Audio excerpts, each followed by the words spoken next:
All right, y'all, problem 3C. These should look familiar. Oh no, I'm hiding the last one under my picture, sorry. These should look familiar. You had problems just like this on your mid-module 4.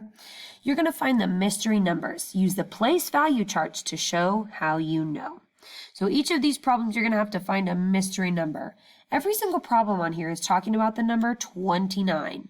Okay, so what that means is that the first place value chart of every problem, you'll put 29. And remember, 29 is 2 10s and 9 1s. So you'll write 29 there, there, there, and here.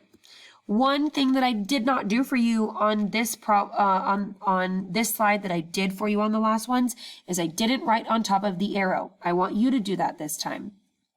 If a problem says 10 more than 29, what do you think we're going to be putting on the arrow? Remember, that's where I show what I'm doing. It's asking for 10 more. Can you figure out what I'm going to put on top of the arrow?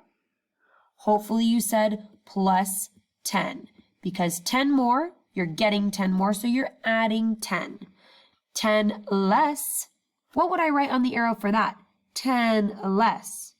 Hopefully you said minus 10. So on your side, you need to do, or on your paradox side, you need to do that.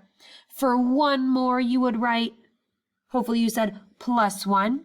And for one less, you would write minus 1.